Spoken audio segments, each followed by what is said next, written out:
Well, looky, we already got big names rolling into town. First up to the news is quite the heavy hitter, depending on which hand you're talking about. Hand of Tyr has responded to the call. For those cats not in the know, these folks have 9 lives, and they got them by gonking them from weaker motherfuckers. And we've got no less than 3 originals carrying the banner to boot. The 1% should stand on notice. A little on the backstory of the name. Tyr is the Norse god made famous by getting his hand bitten off by Fenris. Fenris was one hell of a cranky puppy, and broke every chain used to bind him, until some hairy hobbits came along and made a magic rope. Thing was, no one was ballsy enough to tie it on. Fenris said he'd take the tie down sans resistance if someone put their hand in his mouth. Tyr took the hit, lost his hand for the team. And, after I heard this story, I kept taking a different kind of hit until it started to make sense. Taking pain for the cause and dishing out more in return is their personal soundtrack. Their history is a litany of pain for the 1% that makes the rifleman's butthole pucker so hard he snaps that stick he carries up their right in half. They are cold, deadly, ruthless, and they just don't quit.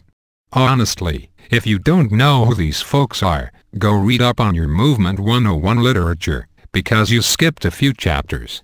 Then smack yourself. And, speaking of hits, that's one thing this tribe is most well known for.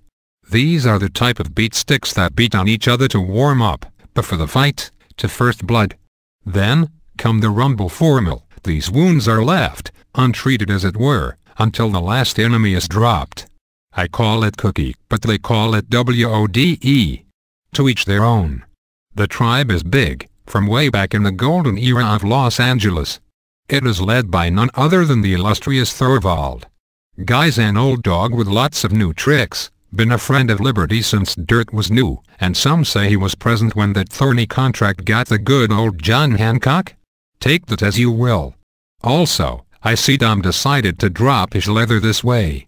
I could hear him coming from 10 miles out. This brawler is also a founding member, with all the clout and controversy that befits a former prime number of the 1%. That's right, you heard me correctly.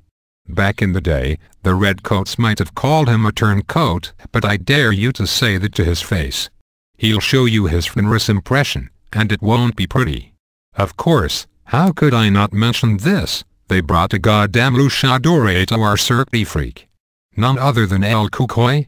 I'm not sure what sits behind the mask, and even less sure I want to know. But, this hombre has taken the title mayor of the sewers. Not sure that was an election, but I don't want to risk the half Nelson and question it. They got a message for everyone. The subway station under Union Station belongs to them, but is open to all of the really ugly of our number. We stand advised. And, I'm sure that prime number of the more Harry Potter persuasion ain't too happy, seeing as how it was his personal holy ground. Well, fuck him. Welcome to the fray, Hand of Tyr. Glad to have you. I'll welcome you my way. Here is Fever Ray with, If I Hit a Heart.